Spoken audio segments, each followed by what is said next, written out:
You are listening to a free version of the Majority Report with Sam Seder. To support this show and get another 15 minutes of daily program, go to majority.fm, please. The Majority Report with Sam Seder. It is Tuesday, May 11th, 2021. My name is Sam Seder. This is the 5-time award-winning Majority Report. We are broadcasting live steps from the industrially ravaged Gowanus Canal in the heartland of America, downtown Brooklyn, USA. On the program today,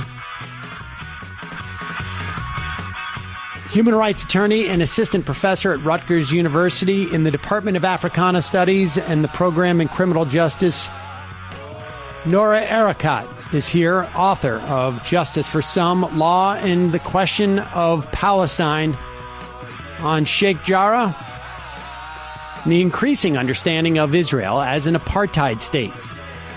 Meanwhile, 25 Palestinians, including 9 children, killed in Israeli airstrikes. In this country, the FDA authorizes the Pfizer vaccine for 12 to 15-year-olds. In Washington, Joe Biden caves to Republican governors seeking to impose work search requirements to unemployment benefits. LA is taking steps to make its mass transit system widely free. Speaking of LA, in California, Governor Gavin Newsom's new budget plan calls for the state to pay 100% of missing rent for low-income folks.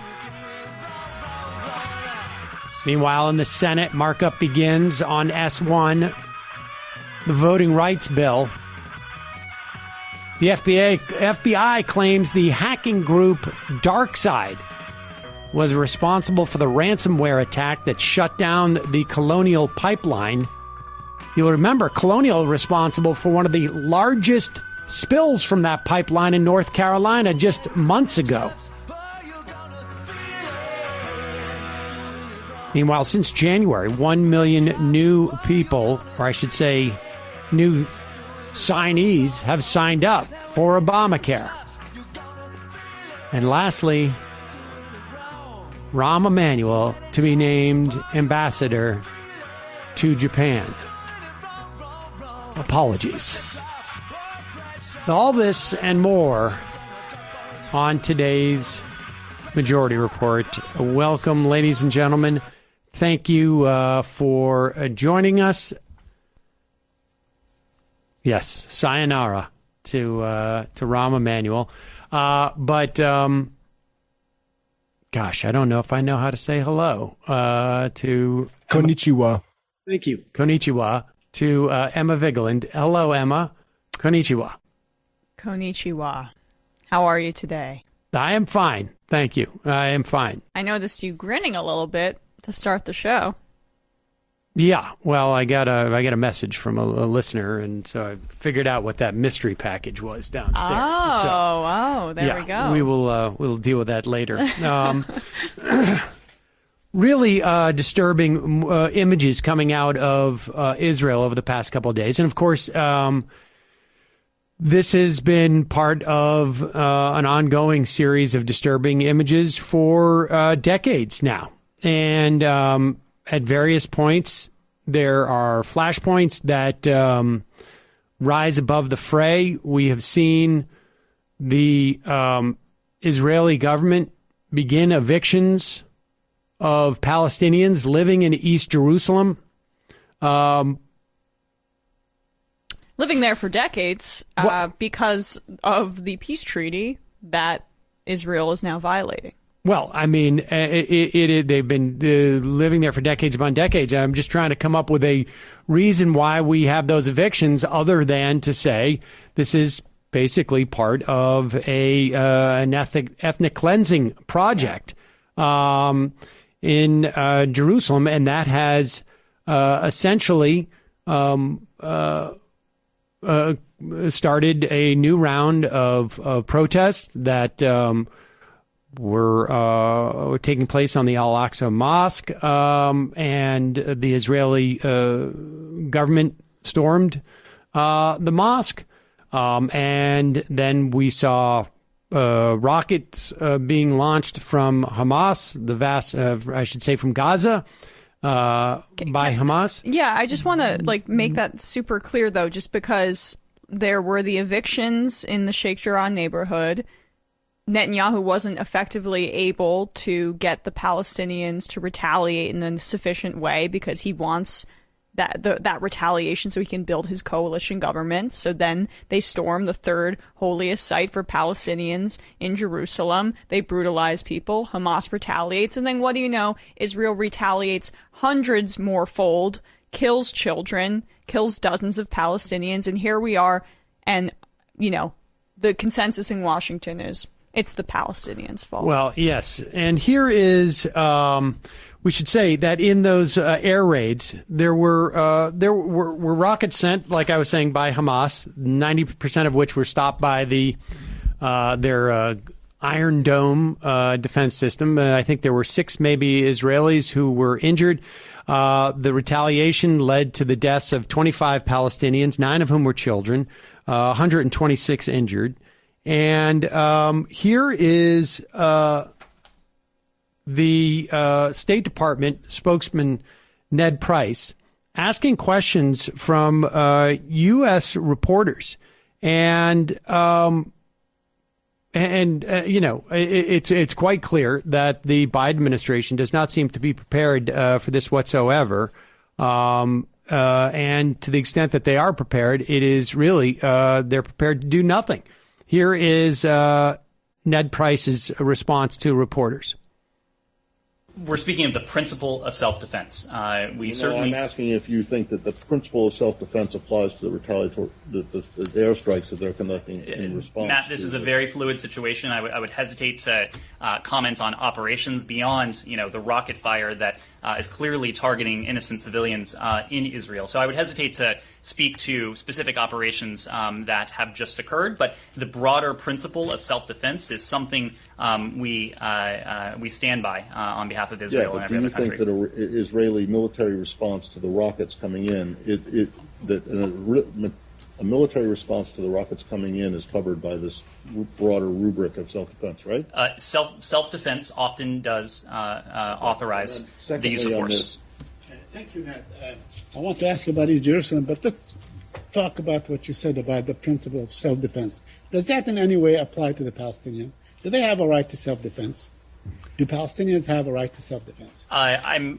In broadly speaking, Saeed, we believe in the concept of self-defense. We believe it applies to any state. I don't think that I certainly wouldn't want my words to be construed as. I understand. I want to ask you. I don't want to harp on this either, but the Israelis killed 13 people just now, including maybe 5 or 6 children. Do you condemn that? Do you condemn the killing of children? Saeed, I'm asking, do you condemn the killing of Palestinian children? Obviously, and these reports are just emerging, and I understand, I was just speaking to the team, I understand we don't have independent confirmation of facts on the ground yet, so I'm very hesitant to get into reports that are just emerging. Obviously, the deaths of civilians, be they Israeli or Palestinians, are something we would take very seriously. Okay. You're going to know as soon as I read what your answer was that there's a big problem with it. You said, well, not a problem, it just doesn't answer the question. We believe that it, meaning the right to self-defense, applies to any state. Well, you see the problem, right? Yes? Do you want to? Do you regard Palestine as a state? I wasn't referring. Do you think you don't in the context of the ICC and the UN? Are you saying that you do not, if it applies to any state, are you saying that Palestinians don't have a right to self-defense? I was making a broader point, not attached to Israel or the Palestinians in that case. So they do have a right to self-defense. Matt, I'm not in a position to debate the legalities from up here. What our message is one of de-escalation. All right. From one side, he doesn't mind commenting on the rocket attacks from the the ones after they were spurned into responding, because this is exactly what Netanyahu wants, he's fine with commenting just on the response from Palestine. Well, I mean, this is the problem with the position of the U.S. government. It's untenable, and at one point something's got to give, and we shall see. And this pressure may end up coming ultimately from Congress, but I think it's going to take a while, frankly, before U.S. politicians catch up to where really the vast majority of Americans are, where we should not be funding to the tune of $3.8 billion the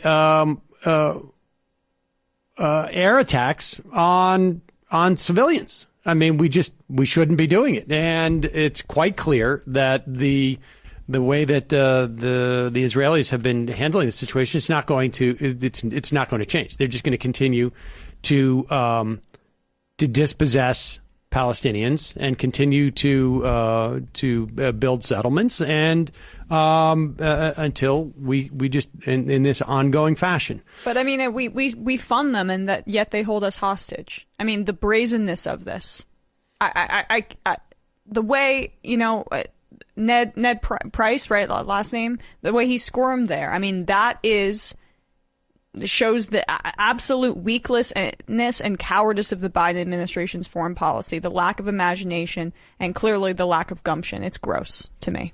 So, okay, let's take a quick break, and we will be back with Nora Erekat. Folks, today's program is sponsored by Grove.co. I've talked about Grove quite a bit. It's where I get all of my natural cleaning products. It's hard to find, or essentially it's hard to find natural cleaning products amassed in one place. Hard to find the best ones, and Grove.co makes it super easy. It is an online marketplace. It delivers healthy home, beauty, and personal care products directly to you. Grove Collaborative takes the guesswork out of going green. Browse the site for thousands of home, beauty, personal care products, all guaranteed to be good for you, your family, your home, and the planet. You don't have to shop multiple stores or search endlessly online. You join over 2 million households who have trusted Grove Collaborative to make their homes happier and healthier. Plus, shipping is fast and free on your first order. For me, I get all my 7th generation non-scented soap products, hand soap, dish soap there. I'm now big into their concentrated cleaners.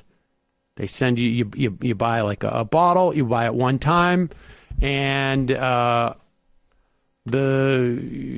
create your own natural like spray, essentially. That stuff is great. Also, Mrs. Meyer's. Love Mrs. Meyer's. Use a bunch of the laundry stuff. Is that what it is? The laundry stuff. But detergent. I get all detergent, right? Yeah. I get my little dishwasher pellets from them, 7th generation there. And during COVID, I bought a bunch of like the refill stuff. So I have a lot. You're stocked. So I'm right. stocked. Check it out, folks. It's a great. Well, I use it as an app actually on my phone. But it's a great marketplace for natural products. Making the switch to natural products has literally never been easier. For a limited time, when our listeners go to grove.co/majority, you will get to choose a free gift with your first order of $30 or more. But you have to use our special code. Go to grove.co/majority to get your exclusive offer. That's grove.co/majority. Also, today's program is sponsored by Hunt a Killer. It's the murder mystery subscription box that is the most exciting date night you can do at home. Hunt a Killer brings people together. It challenges them to decode ciphers examine clues, solve puzzles. What happens? You get a delivery, you sift through the documents,